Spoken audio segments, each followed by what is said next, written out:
Welcome to our show, Cracking the Code of Spy Movies. Tom and I have a good one for you today, The Secret Invasion. So let's get to it.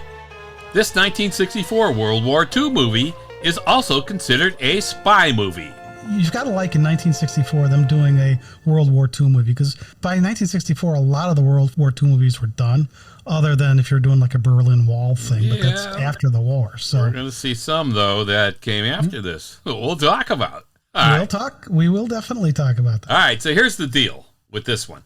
British intelligence is organizing an operation to liberate an Italian general, General Quadri, who is in German captivity in Yugoslavia. The reason he is important to set free is that he controls a large number of Italian soldiers who are not so loyal to the Germans, and they want him free so he can address his troops and rally them to support a Balkan uprising so that they can manipulate the Germans into moving more troops from southern Italy to the northern Italy, the Balkans area, to deal with this insurgents, thereby preparing for an easier invasion of Italy by the Allies in the south. That may be the longest sentence I've ever heard. But an important one. It's accurate, so at least you get a snapshot of this movie. We're going to do it a little differently in this episode. Is we're not going to go play by play through every scene. Right, we're going to talk about the influences and the big hits, but not do what we sometimes have done of going scene by scene through here. So tell us. So having that long sentence was really important because it sets the stage. Yeah. So tell us what you think of the new format here for this one. To do this operation, they take 5 prisoners and move them to a location where Major Richard Mace, played brilliantly by Stuart Granger, will brief them. He's good in this role. Yeah, he's good in everything he's done. And this is kind of like towards the end of his career, too. So it's kind of interesting, some stuff that went on in the background. So he's going to brief them and train them and accompany them to Yugoslavia to carry out this mission. So, pretty bold. Each of these prisoners has some skill that British intelligence thinks will help in this mission. So let's go ahead and break that down. Yeah. So we have Roberto Rocca, and he's an organizer of criminal activities. Yeah, and Raffaloni does a great job as Rocca. He does. He is He's awesome. Really Awesome. And we call him an organizer of criminal activities because he really kind of is he does plan things out. That's what he went to prison for. Yep. All right, so then we have a character named Terrence Scanlon, and he's a demolition expert and a member of the illegal IRA. Yeah, he's played by Mickey Rooney. Yeah, which generally I don't like Mickey. Casting. I don't like Mickey Rooney generally in movies, but I have to say in this one he plays a character where he's perfect for it. Yeah, he doesn't. There's some comedy, but it's not as much as you normally get out of him. No. So it works. Yeah. Right. So then we get Simon Fell, who plays a forger. Played by Ed Burns. Yeah. So if you knew the 77 Sunset Strip TV series. Oh yeah, that was a great show. So he was in that. Yeah, he was Ed Kooky Burns. Yeah. All right. So then we get probably my favorite character was John Durrell. Yes. And he's a paid assassin, and I love the way Henry Silva played this character. Oh man, Henry Silva is scary. He was really scary, and unfortunately, we just lost Henry Silva in the middle of September this year. Yeah. So, but he was really good in this. Yes, he was. Then we get a character named Saval, and this guy stole an El Greco painting. Yeah. And he's a master of disguise because you need one of those in a good spy movie. Yeah, played by William Campbell. Yeah, right? Campbell. He was good. He was good. Yep. And then we get a female character called Mila. Right. And she's a local woman, and she's played by Spela Rosen. Yes, and she was good. Again, another really good job in this role. And she was beautiful in this movie. Oh, yes, she is. Wow. Absolutely. All right. So their deal is dedicate themselves to accomplishing this mission, and if they survive, their sentences will be commuted. Okay, well, there you go. I want to take your chances? Go ahead, take your chances. If you survive, your sentence will be commuted. Yeah. Nice. Oddly enough, it's been reported that Roger Corman, who directed this movie, came up with the overall idea while he was at his dentist's office, where he was reading a magazine and an article about the city of Dubrovnik. So, during his procedure, he was trying to think up a story that could take place there. And when he finished, he went to his office and wrote the first draft. Now, he didn't write the screenplay, because they say the screenplay is really credited to R. Wright Campbell, even though at one point it was reported that Mickey Rooney wrote it. So I don't think that Mickey might Rooney be how claimed he it. got the role. But anyway, and Campbell's original title was The Dubious Patriots. There were changes made to the script as United Artists wanted something their way, so they changed it. It's reported that the initial guy they were trying to rescue was an atomic scientist, and there were a lot of other things that went on through that scenario that United Artists thought, nah, I don't think we like that idea. So, you see... Yeah, actually, before you go on, so you're talking about the city of Dubrovnik. Yeah. I should be there in a little while. Yeah, take pictures of these scenes. If I can. We see it being called the Secret Invasion for multiple reasons. And so it's not because just United Artists wanted to call it Secret Agent. We think that these hand-selected prisoners, who are now agents, are secretly entering the country and will assimilate there to try to infiltrate the German local powers and free the Italian prisoner, which would bring more Italian troops into play against the Germans. That's the first reason. The real secret invasion is the invasion of Italy from the south. That is what this movie is really about, and how this team will try to draw German firepower up north because of the insurgents that could happen here with the Italians not loyal to Germans, and who follow the leader that this team must spring. So, along with the Balkan insurgency and everything else, that's what they're hoping to do. Bring up the German firepower, make the real invasion of Italy in the south easier to do. This real invasion... There's been a couple movies that we've talked about where there's been we're going to make people believe we're going to do something here when we're really attacking up there. Yeah, and all this is a fairly common strategy. All this was real stuff, too, from World War II. So this real invasion of Italy, it was in real life being planned on the island country of Malta by General Eisenhower and other generals, and there's a war room there that I've been to, and Tom's going to Malta soon, that you can still visit, and it's like it was during the war. And it's chilling to be there, as it really is preserved as it was. Floor-to-ceiling maps, diorama maps with ship movements and aircraft tracking boards and all. I mean, it's spectacular. You mean that's not just something you see in the movies, huh? It's not something you see in the movies, but you do see it, or a replica of it, I don't know for sure, in the Malta story, that movie. Yeah. Which is great. Okay.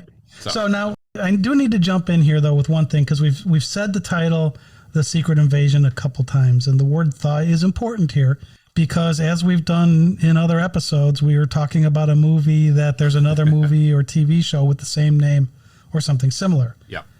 So there is an upcoming TV miniseries with Samuel L. Jackson called Secret Invasion. Yes. That is not about this mission. No. And it has nothing to do with this, but just so, since we'll be releasing this at about the same time as the miniseries comes out, we want to make sure we're talking about this movie, not the miniseries. Yeah.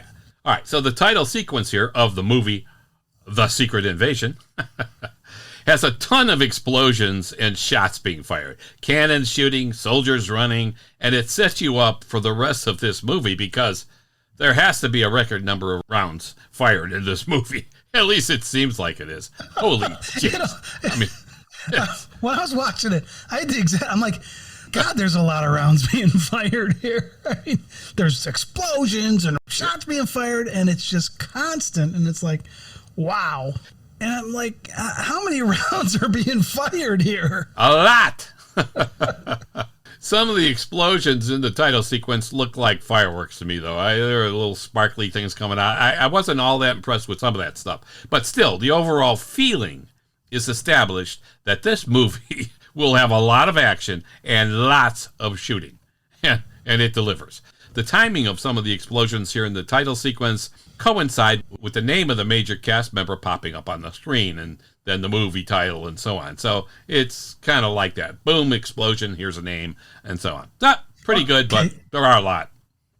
Yeah, there absolutely are. And then, so we get these explosions and this intro in the title sequence here.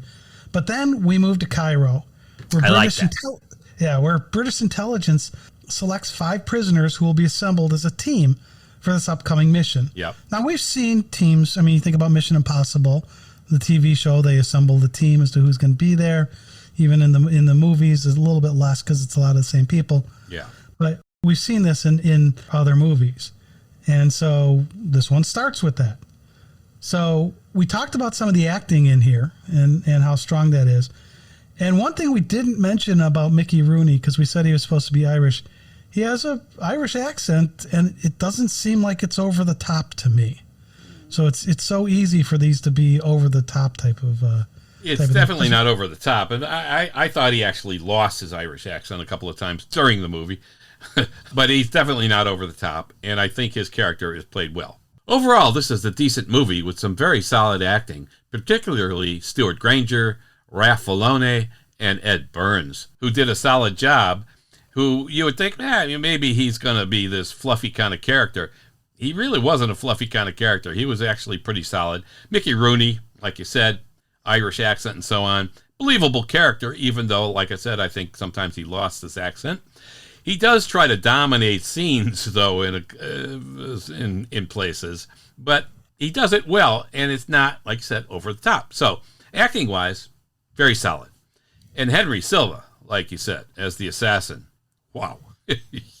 You cannot help but to be afraid of this guy, though he shows a much softer side at times in the movie. So he shows a little dimension there. Now, I read originally Bobby... That's dimension with an N, not dementia. Dimension. Right? Yes, okay. Although, in the movie, you might get away with the other one. Originally, Bobby Darin was supposed to be in this cast, and he was replaced, they say, by Henry Silva. Now, I'm not certain if his role would have been the assassin, because I don't think that would have worked. But wow, that would have been interesting casting. Yeah, I don't think anyone could have beat Silva as John Durrell here, but he is scary and believable. But conflicting reports say he was replaced by Ed Burns. That makes more sense to me, that Burns would have replaced Bobby Darin. They're kind of similar in terms of looks and so on. Yeah, that makes sense. Yeah. So you see these prisoners arriving one by one, handcuffed. There's some great scenes there. One by train, another by airplane, and so on. They will now meet. That's the cool thing, because you're meeting them, and as you first meet them, they're handcuffed. They're cuffed, and you kind of see it. Like, yeah, Ed Burns, who's playing Simon Fell, you see him in the airplane, and then he pulls back the curtain on the window, and then you see the cuffs. Scanlon's getting off the train with the cuffs. Yeah, it's kind of like, okay, we get it.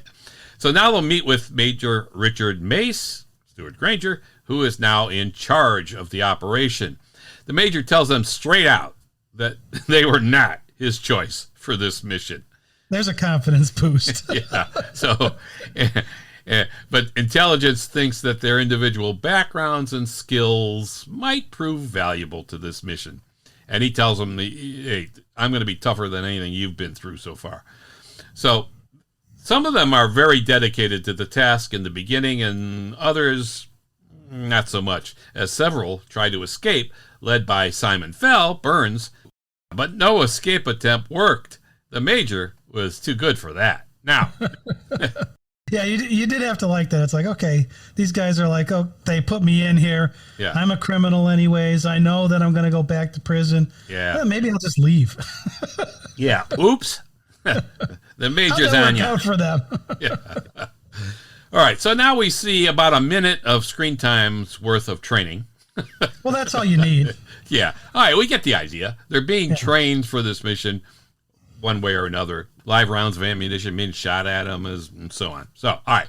Immediately, the obvious connections to other movies are certainly The Dirty Dozen. Yep. Here we have 5 cons and the Major, a dirty half dozen, kind of. And there's a feeling in the beginning of The Guns of Navarone, if you've seen that movie. We see some similar characters like Granger and David Niven, scaling cliffs, German boats, and so on. There's definitely 2 obvious connections to those movies, right?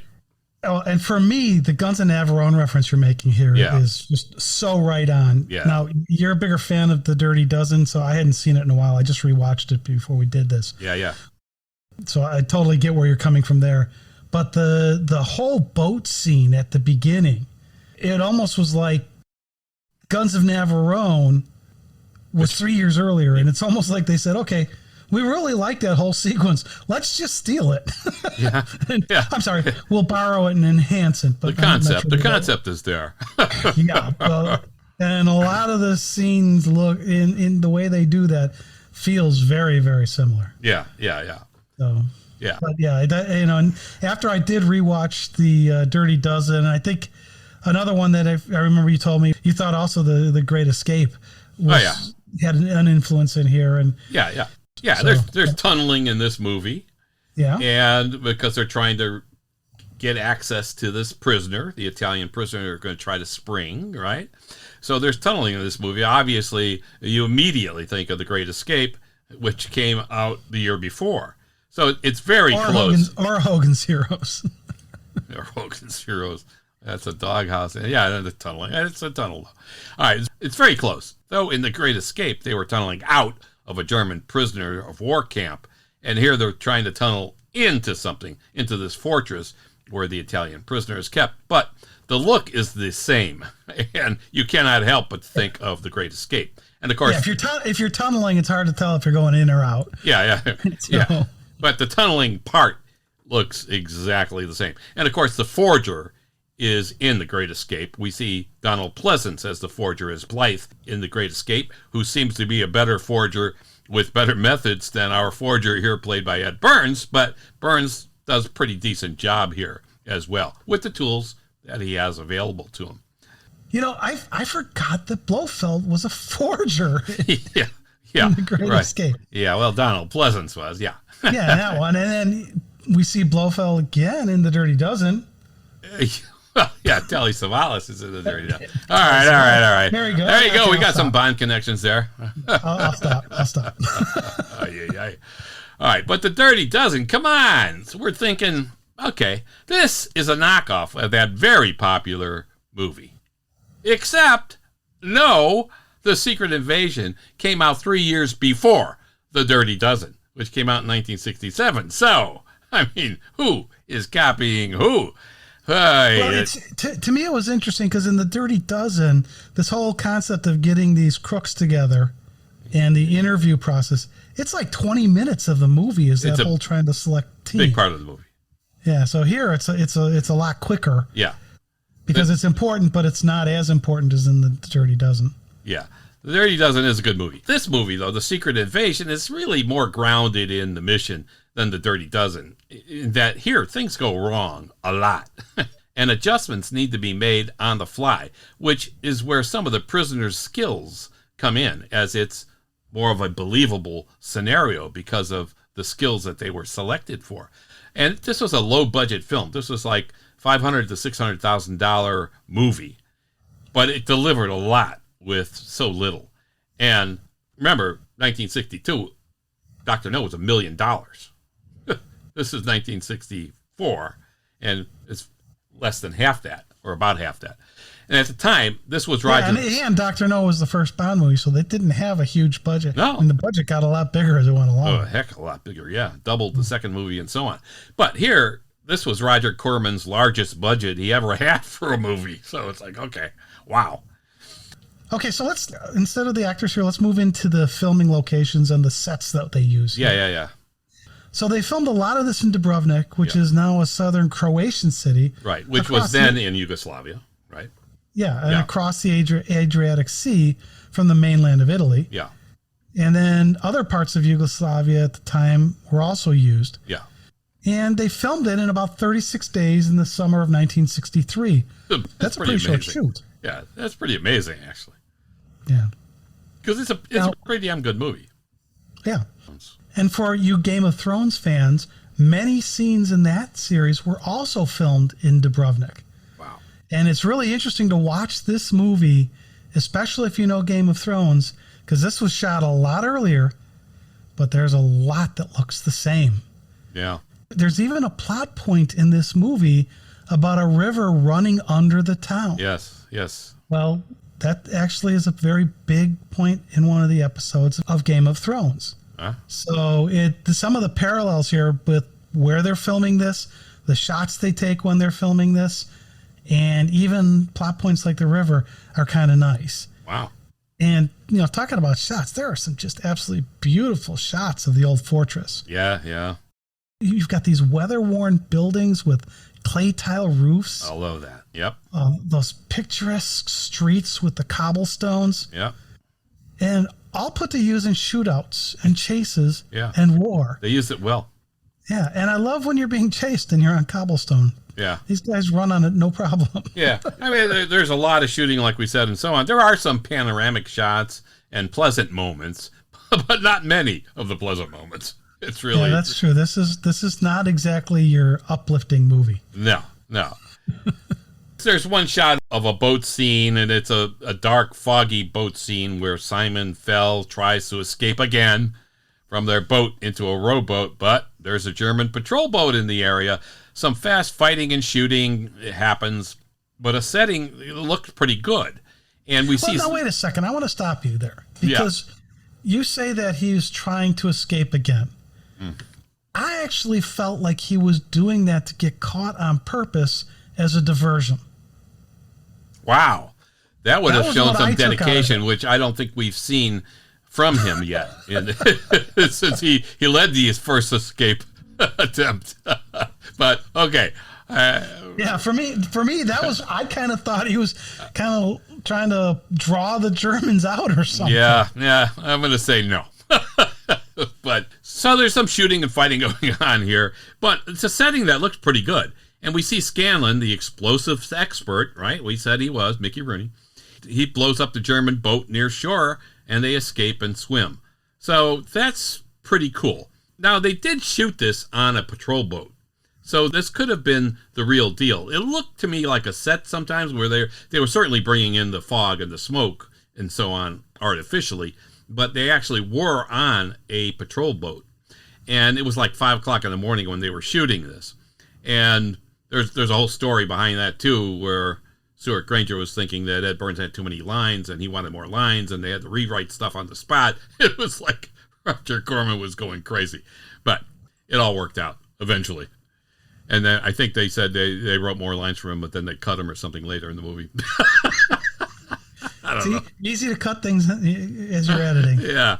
Well, it just didn't fit. We needed to cut it down. Yeah.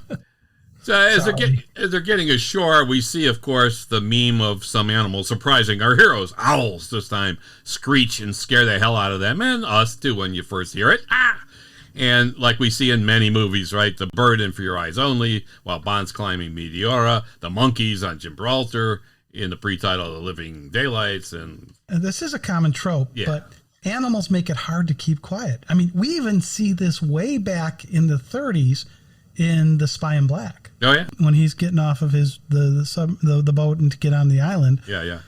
The animals make it hard to keep quiet. Yeah, we got to do an episode on that one. That's a cool movie. All right. That is. The use of a cemetery and a particular crypt in the cemetery to attempt to tunnel into the fortress is cool. And it's well done and believable. And this is where they begin to tunnel, as we mentioned before, like the Great Escape stuff. And they had fortified with boards, and they got lights in there and everything. It looks just like the Great Escape. One of the toughest moments in the movie, though, is when the local woman helping them has her baby with her, and she and John Durrell are trying to hide from the Germans in the cemetery, and they must keep the baby quiet. We're not going to say what else happens there, but that's a touching...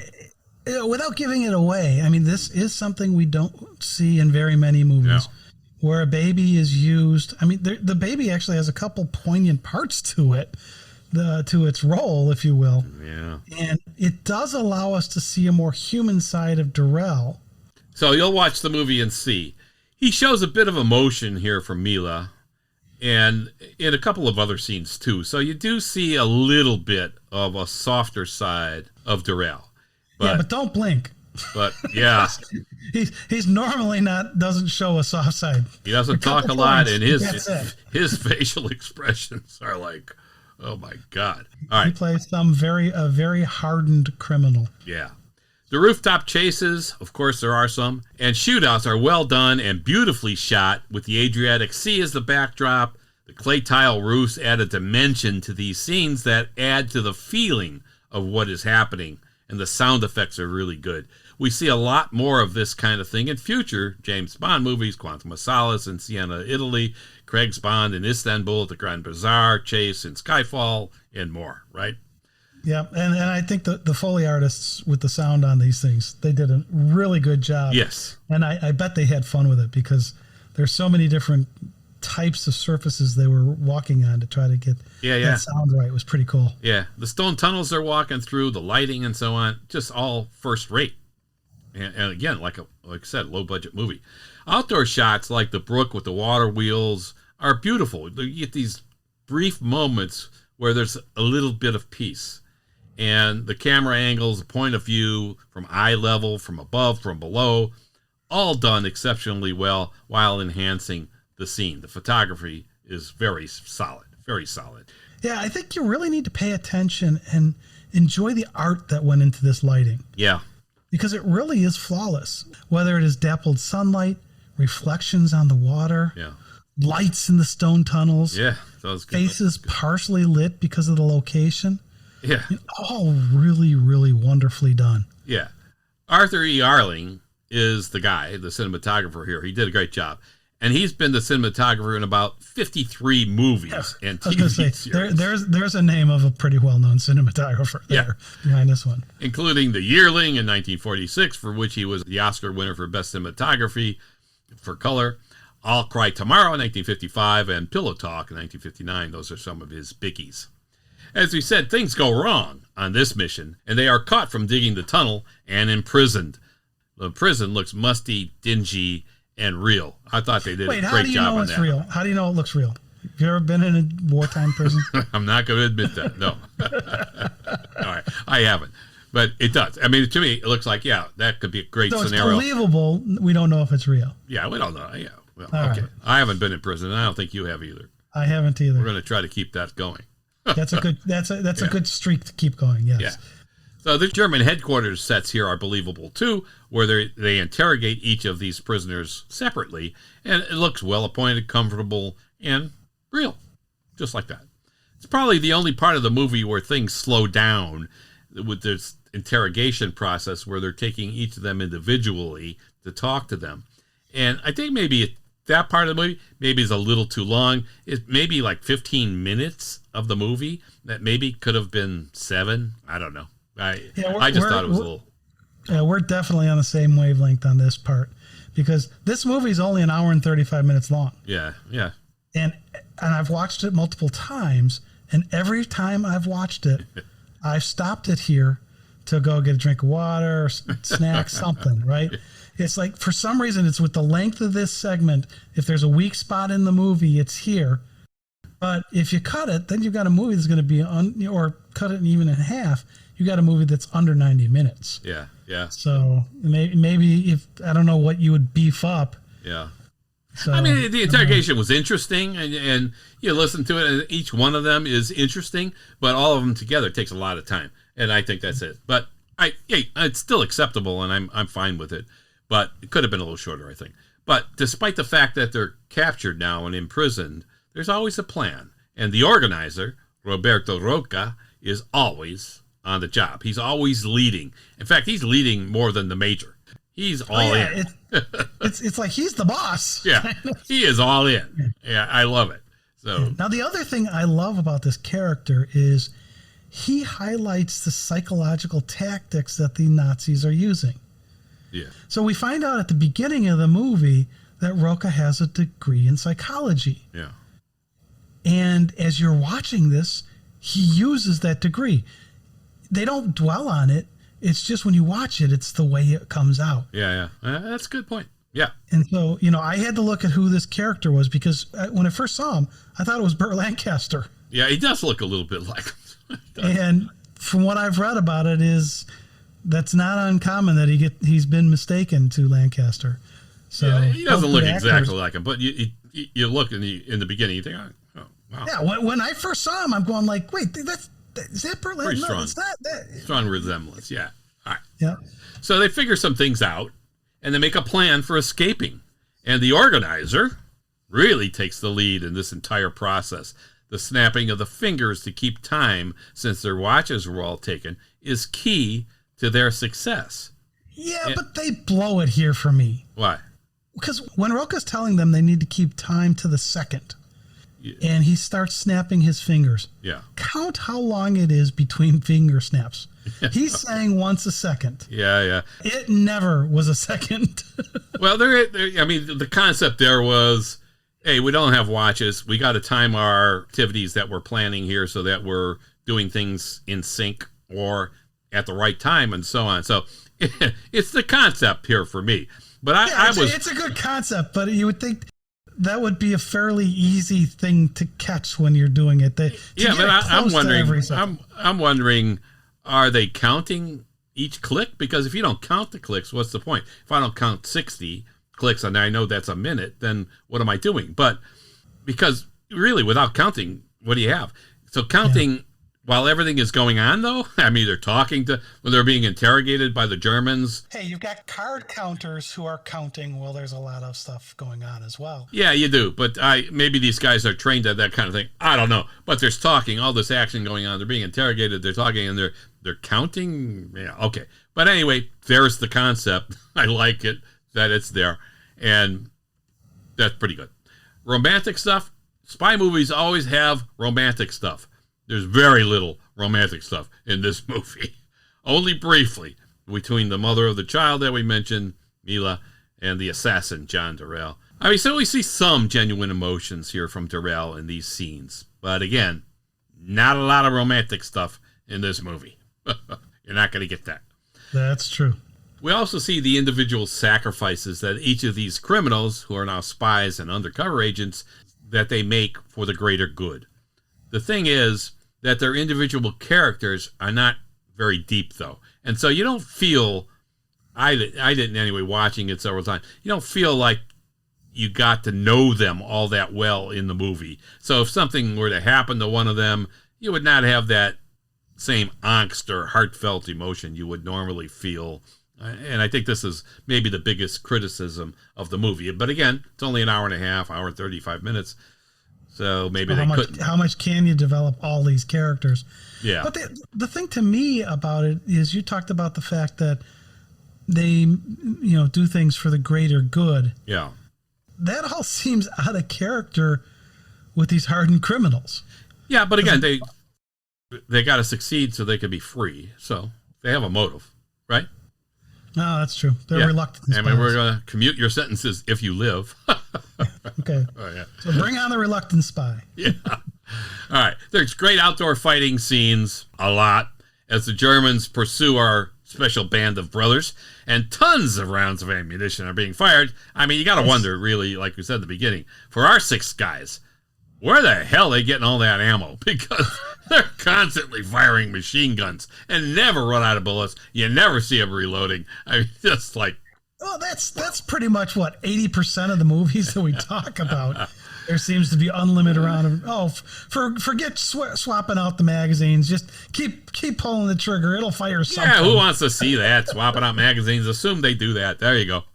Well, one thing I do like is the consistency, though, because we talked about in the title sequence, there was almost unlimited rounds of ammo shot, and it maintains it through the movie. So yeah, there you go. It is good kind of see that consistency. Yeah, there you go. All right, eventually they must get the captured Italian out. And there are some surprises that happen there as well. So, again, lots of stuff Don't give it away. that go awry in this movie. Overall, this is a solid World War II movie with a believable plot line, some very good acting. I mean, there were some top actors in a low-budget film. So, it probably says something about where they were in their careers, but nonetheless, they deliver solid performances because they're good. So, yeah, now you said this was a World War II movie, but I think it's actually a pretty good spy movie, too. Yeah. Because we do have British intelligence behind the plan to get the Italian out. Yep. So, because if they do that, then the invasion of southern Italy would be easier for the Allies. Yeah.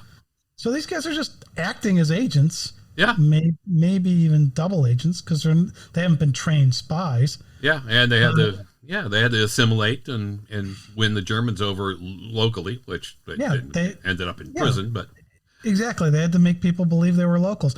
And that scene with the locals, where there's a scene where they're outdoors with the locals. Yeah. I mean, that was a blatant ripoff with Guns of Navarone. Yeah. There's a lot from the Guns of Navarone. Yeah. When you talk about the locals, when I saw that thing, I'm like, wow, they got that one from that movie too. Yeah. I mean, the direction of this movie, too, by Roger Corman is solid, as the scenes each play out well, and the cinematography matches the mood and the purpose of the scenes. Corman is dealing with some pretty heavyweight actors here. Again, towards the downside of their careers, probably, but he did a great job keeping things rolling, even though, like we said, there were some issues on location shots that got dicey. All right, Roger Corman said about this movie, The Secret Invasion, that, quote, it had a very similar plot to an old Western of mine, Five Guns West, which came out in 1955. Okay, you look at that. Five Guns West happens during the Civil War in the United States, and IMDb reports that, quote, the Confederacy pardons 5 criminals and sends them into Comanche territory to recover Union-seized Confederate gold and capture a Confederate turncoat, unquote. Well, it does sound pretty close, Roger. I think we agree there. Holy jeez. We just had The Gray Man come out on Netflix, and this was another agent who was kind of like Harry Palmer. You come and do this role for us, and we'll commute your sentence, or you do this and you don't have to go back to prison. Yeah, there's a lot of that. The whole Harry Palmer thing came right out of it. So, in general, though, I think Roger, who had done quite a few adaptations of Edgar Allan Poe horror stories, did a great job on this one. In fact, you can see him directing this movie. What? Yeah.